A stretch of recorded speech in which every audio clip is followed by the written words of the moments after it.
Salut à tous, c'est Aude et j'espère que vous allez bien. On se retrouve aujourd'hui pour une nouvelle vidéo.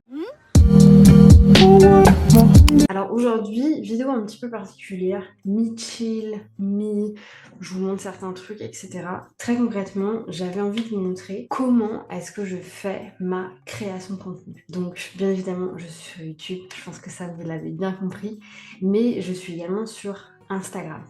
Donc c'est vrai que moi j'ai commencé à travailler sur Instagram bien avant de commencer à travailler sur YouTube. Je vais vous expliquer un petit peu le timing en fait pour que ça vous parle. Donc concrètement, je me suis lancée sur Instagram en octobre 2021, donc il y a officiellement un an. J'ai mis à peu près voilà, entre 3 et 6 mois à vraiment très très bien comprendre la plateforme, savoir ce que moi j'avais envie de faire, savoir ce que j'avais envie de donner, savoir la manière dont j'avais envie de communiquer, etc. Pour ce faire, j'ai été formée par Fiona Piccoli, je pense que vous avez déjà entendu parler d'elle sur cette chaîne, qui est aujourd'hui du coup une de mes amies, mais c'est vraiment elle qui m'a formée, qui m'a développée en fait sur Instagram. Donc merci à elle pour ça. Une fois que j'ai bien compris comment ça marchait sur Instagram, j'ai décidé du coup de me lancer sur YouTube.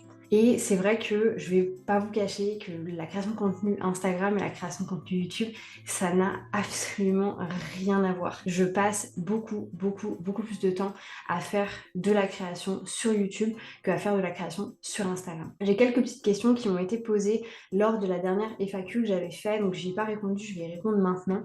C'était essentiellement le matériel que j'utilisais.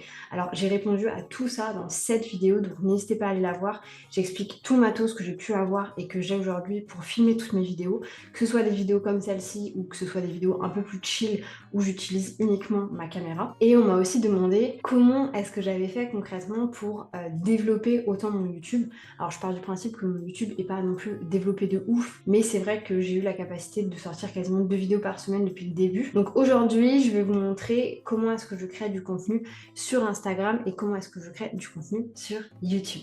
Donc on se retrouve sur mon Notion comme d'habitude. Si vous êtes habitué à cette chaîne, vous connaissez très bien cette page. Donc comme vous le voyez juste au milieu, on va avoir gestion business. Donc à l'intérieur, j'ai que Instagram et YouTube. Très concrètement, ça pourrait s'appeler création de contenu ou gestion de mes réseaux sociaux et non pas gestion business. Donc je vais vous montrer dans un premier temps Instagram et après YouTube. Concrètement, tout est créé sur la même base parce que c'est le même calendrier éditorial. J'ai juste utilisé des filtres en fait un petit peu partout. Donc je vous assure que mes calendriers éditoriaux sont pas très bien rangés, tout simplement parce que là, depuis quelques semaines, je suis plus en mode survie que en mode stratégie. Là, j'attends vraiment de sortir Get Your Launch Done début du mois de novembre pour ensuite vraiment très bien réorganiser toute la création de contenu. Si on parle un tout petit peu niveau stratégie, je vous assure que c'est très important de faire de la stratégie de contenu et que ça doit être bien fait. Aujourd'hui, moi, la manière dont je communique, c'est-à-dire que je communique assez simplement, tout simplement pour donner du contenu à mon audience, pour la sensibiliser, savoir que je suis toujours là, que je suis toujours là à donner du contenu, etc. Néanmoins, quand je vais passer, en fait, mon Get Your Launch Done sera complètement prêt,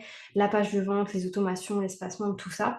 Là, je vais passer dans une création de contenu complètement différente parce que je vais être dans une création de contenu qui va amener vers la valeur plus pour amener vers la vente. Donc ça, vous allez forcément voir un changement en fait se passer, que ce soit sur YouTube, un peu moins sur YouTube honnêtement, mais beaucoup sur Instagram, donc ça on va le ressentir. Donc comment ça se passe au niveau de ma création de contenu? Comme vous voyez, moi c'est pas très bien rangé. Si vous avez vu cette vidéo où j'organise un très beau calendrier éditorial, le mien est pas tout à fait le même. Il faudrait que je repasse tout sur un nouveau calendrier éditorial, mais honnêtement c'est pas la priorité. Dans un premier temps, je vais avoir un tableau d'idées en vrac en fait qui est commun à tous mes réseaux sociaux. Donc pour l'instant YouTube et Instagram, mais ce sera le même cas au niveau de la newsletter, le podcast, si un jour je décide de les lancer. Donc ici, je vais avoir toutes mes thématiques et en fait, suivant le contenu que je vais faire, si jamais j'ai besoin d'idées de contenu, je vais pouvoir venir les piocher ici. Néanmoins, comme je vous le disais, moi, c'est vrai que j'organise beaucoup mon contenu par rapport à mes formations et aux différents lancements que je vais faire au cours de l'année. Donc quasiment tout mon contenu sort de mes formations.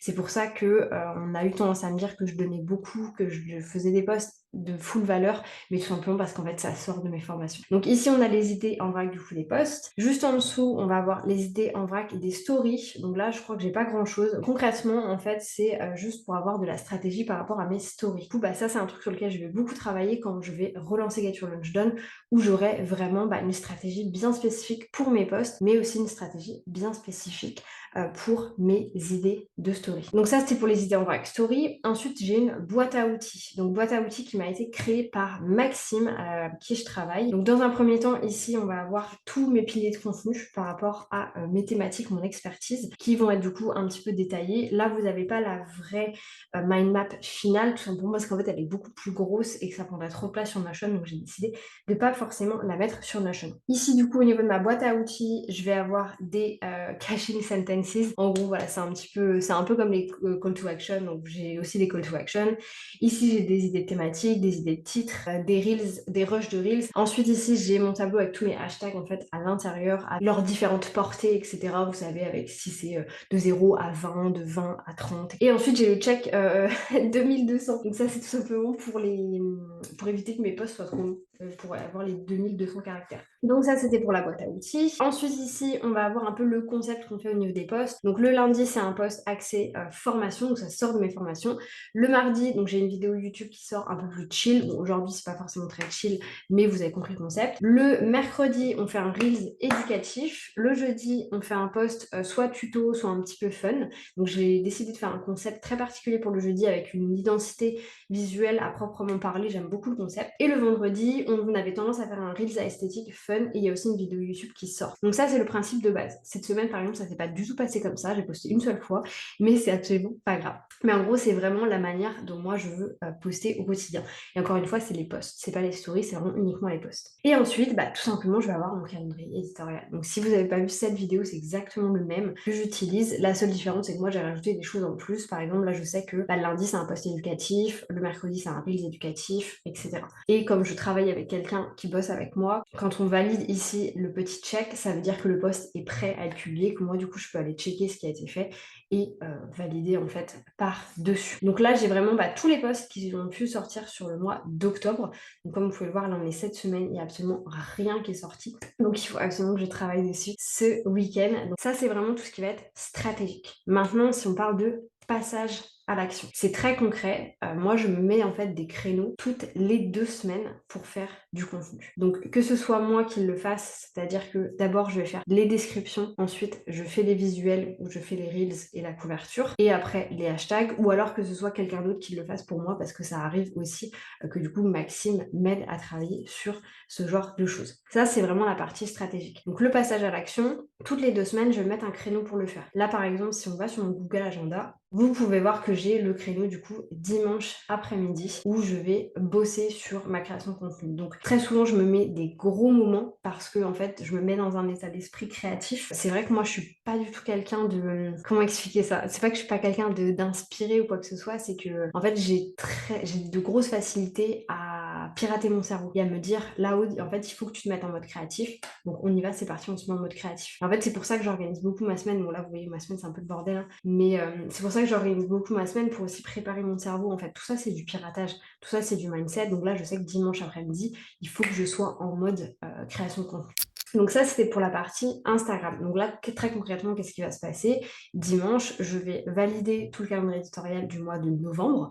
Donc comment est-ce que je vais faire ça? Je sais qu'au mois de novembre, je sors Get Your Lunch Done. Donc en fait, tout le contenu va être axé vers Get Your Lunch Done. Ensuite, je vais tout simplement mettre tous les posts en fait à l'intérieur et commencer à travailler dessus. Donc ce que je vais sans doute faire, c'est que je vais préparer les 3 pour la semaine prochaine, comme ça c'est fait. Et le reste, je vais le déléguer. C'est-à-dire que quand moi je crée ce genre de choses, je vous donne un exemple. Voilà, comment organiser et réussir ton lancement, ça en fait, ça fait partie de quelque chose que j'ai déjà créé. Donc je vais lier soit le PPT auquel ça appartient, la formation auquel ça appartient, et en fait derrière, Jade ou Maxime peut aller regarder la vidéo, prendre les informations, faire la description avec une méthode bien particulière de copywriting, et derrière faire le post, et du coup moi je valide le post ensuite, et soit on le programme, soit j'ai tendance maintenant à vachement poster en fait sur Instagram directement. Je programme plus forcément mes posts, je l'ai beaucoup fait, je le referai sans doute, mais voilà, aujourd'hui je le fais beaucoup, beaucoup moins.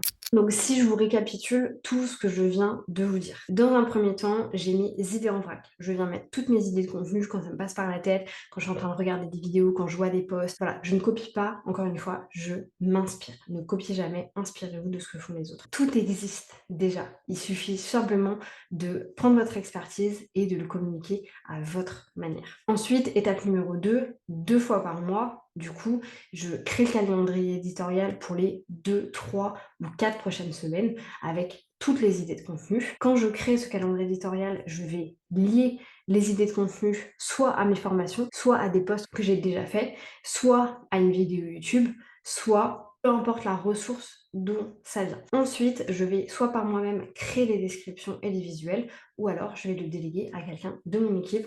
Ensuite, on check ensemble et ensuite, je poste tout petit à petit sur Instagram. Si vous avez envie d'avoir plus d'informations en ce qui concerne vraiment la stratégie de post, etc., n'hésitez pas à me le dire et à ce moment-là, je vous ferai une vidéo vraiment axée stratégie de contenu parce que là, c'est le bon moment vu que je vais lancer Get Your Launch Done, je pourrais vous communiquer aussi ce genre de choses. N'hésitez pas à me dire aussi si vous voulez qu'on voit les différentes méthodes un petit peu de copywriting pour faire des posts, parce que ça, je pourrais carrément vous faire une vidéo aussi là-dessus. Et du coup, petit point Canva très rapide pour vous montrer comment ça se passe au niveau de la création de contenu. Et en fait, tout se passe ici. Donc moi, ça me permet aussi d'aller voir, suivant ce que mes équipes ont fait, je peux aller regarder ce qui a été fait. Et vous voyez, c'est toujours plus ou moins les mêmes concepts en fait qu'on va garder. On va utiliser un petit peu le même format à chaque fois. On a aussi tous les call to action qui sont pré-faits. Donc par exemple, quand je parle de call to action, c'est pour rediriger vers le lead magnet. Donc là, comme vous pouvez le voir, on a ici un lead magnet qui renvoie vers une template Notion. Et ensuite, on va avoir par exemple celui-ci qui renvoie vers Get Your Launch Done. Donc là, en fait, ça va être la dernière slide du carrousel qui renvoie vraiment vers la formation avec le petit mock-up, etc. Donc ça, c'est quelque chose, par exemple, que je vais beaucoup utiliser quand je ferai le relancement de Get Your Launch Done. Ceci étant dit pour Instagram, allons voir YouTube parce que je sais que beaucoup d'entre vous sont vachement intéressés par ça. Encore une fois, si vous n'avez pas vu cette vidéo, donc sur iMovie, j'explique absolument tout sur la manière dont je monte mes vidéos et je vous donne plein de tips pour vraiment commencer à monter vos vidéos par vous-même et les rendre esthétiques. Donc en ce qui concerne YouTube, on va avoir un peu le même concept, sauf qu'il est un petit peu plus simple. Je vais avoir mes idées en vrac juste ici, qui sont exactement les mêmes idées en vrac qu'on avait déjà dans Instagram. Et ensuite, ici, je vais en fait venir mettre des idées un petit peu plus profondes. Donc c'est-à-dire que vraiment quand j'ai une idée en tête, il faut que je la tourne, je vais la mettre ici. Et ensuite, on va avoir ici mon contenu qui a exactement le même concept. Donc là, la seule différence, c'est que c'est moi qui gère toute cette partie-là. Donc j'ai vraiment juste mon process en fait pour le faire, c'est-à-dire que je vais mettre le nom en fait de la vidéo. Donc ça, c'est la vidéo que j'ai tournée du coup, que j'ai sortie vendredi. Donc quand j'ai fait le tournage, je vais le mettre ici, le montage ici, la miniature ici. Quand c'est publié, je le mets ici. Donc là, par exemple, à la fin de cette vidéo, je vais venir mettre tournage validé. Et ce soir, en fin de journée, je viendrai mettre que le montage a été fait également. Ensuite, pour certaines des vidéos, je ne fais pas la miniature moi-même, je les fais faire par quelqu'un. Donc là, suivant si la miniature doit être faite, j'envoie les informations à la personne. Et ensuite, j'ai ma miniature en fait dans les 24 heures et après, j'ai juste à valider tout ça ici. Ça, c'est vraiment au niveau du contenu. Si je dis pas de bêtises, je n'ai pas encore fait non plus le calendrier éditorial pour le mois de novembre. Si, en fait, si. Donc novembre est déjà prêt. Donc là, en fait, j'ai plus d'organisation par rapport à YouTube parce que en fait, ça prend beaucoup plus de temps. Si on retourne voir rapidement mon Google Agenda. Comme vous pouvez le voir ici, c'est ce qu'on est en train de vivre maintenant. Je suis en train de tourner la vidéo sur le contenu. Après, je vais tourner une autre vidéo et ensuite, je vais faire le montage. Et en fait, comme vous pouvez le voir, si on va sur la semaine prochaine, à chaque fois, j'ai mon idée de contenu qui est préparée. Donc ici, par exemple, mardi, c'est la vidéo que vous êtes en train de voir maintenant. Et vendredi, c'est la vidéo gestion client que je tourne juste après. Donc à chaque fois, en fait, je vais toujours venir mettre mon contenu. Donc pareil ici, il y a le bilan live et il y a le notion esthétique qui sortira du coup le 11 novembre. Donc on a tout qui est déjà préfet entre guillemets. Et à chaque fois, je viens mettre en fait mes temps quand je fais du tournage. Comme vous pouvez le voir tous les jeudis matins en fait, ou mercredi matin, je viens tourner des vidéos. Comme ça, je sais, et j'ai toujours le même créneau en fait pour le faire. Donc c'est beaucoup plus simple pour moi de l'organiser comme ça. Donc je viens tourner mes vidéos et très souvent en fait, je les monte l'après-midi ou je les monte le vendredi. C'est pour ça que je ne me mets jamais rien comme vous pouvez le voir. Le vendredi, ça me permet d'avoir vraiment ce moment-là pour faire du montage si j'en ai besoin. Donc j'ai beaucoup plus d'organisation avec YouTube parce que YouTube demande beaucoup plus de temps. Pour vous expliquer un petit peu, là, ce dimanche, je vais mettre à peu près 3 heures à faire du contenu. Je peux très clairement créer 6 posts, c'est-à-dire 2 semaines de contenu. Au niveau de YouTube, c'est pas du tout la même chose. Là, par exemple, je me mets des créneaux d'1 heure pour faire les vidéos, parce que la plupart du temps, en fait, je prépare les vidéos et ensuite, je les tourne. Là, dans le cas présent, vous avez vu, j'avais mis qu'une demi-heure pour aujourd'hui, tout simplement parce que j'ai déjà préparé les vidéos avant.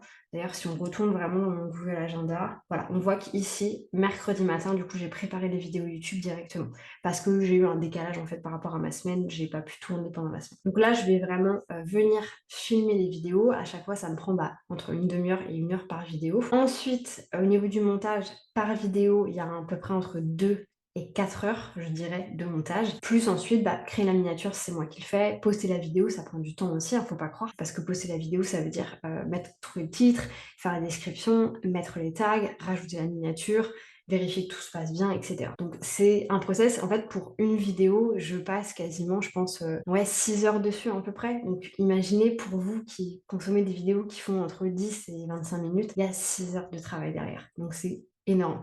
Et c'est pour ça que j'ai une meilleure organisation que par rapport à Instagram et que c'est vraiment hyper précis en fait au niveau de mes blocs de temps. Une autre petite chose que j'ai aussi envie de vous montrer, et je vous l'ai déjà montré dans cette vidéo, c'est que pour YouTube, j'ai vraiment un gros process. Si on va dans YouTube, comme vous pouvez le voir, j'ai tout mon process ici qui va être détaillé. Même si c'est moi qui le fais, tout est détaillé parce que c'est hyper important à mes yeux. Et par exemple, si on va dans la création du calendrier éditorial, vous voyez qu'ici, j'ai les objectifs. Pourquoi est-ce que je crée un calendrier éditorial? Les différents concepts, la différente stratégie, etc. Donc, n'hésitez pas à me le dire si vous avez envie dans une autre vidéo que je vous parle plus de stratégie, parce que là, c'était vraiment plus à passage à l'action, comment est-ce que je crée mon contenu, à quoi ressemble mon calendrier éditorial. Donc, si vous avez envie de voir une vidéo comme celle, n'hésitez pas à me le dire et à ce moment-là, je la créerai. Ça me fera extrêmement plaisir. D'ailleurs, je pourrais faire un mix, encore une fois, YouTube et Instagram, et on pourra aussi parler de recyclage. Je sais que je vais bientôt lancer ma newsletter, et d'ailleurs, je vais bientôt lancer sans doute mon podcast qui va avoir un concept hyper particulier. Donc, on pourra également en discuter ensemble. Donc voilà, n'hésitez pas à me dire si vous êtes intéressé par ce genre de choses. Encore une fois, si vous n'avez pas de calendrier éditorial et que vous avez envie d'avoir le vôtre, n'hésitez pas à aller télécharger toutes mes templates. Vous avez un calendrier éditorial qui est complet. D'ailleurs, il y a eu un souci sur la template, donc pour les personnes qui l'ont déjà téléchargé, j'ai remis à jour la template. Maintenant, elle est 100% complète. Sur ce, je vous laisse. Je vous souhaite une très belle journée. Je vais aller filmer mon autre vidéo du coup pour mon bashing YouTube. N'hésitez pas à vous abonner, me mettre un petit pouce bleu et un petit commentaire. Comme d'habitude, ça aide beaucoup la chaîne à se développer et ça me fait extrêmement plaisir. Sur ce, je vous souhaite une belle journée et je vous dis à bientôt pour une nouvelle vidéo.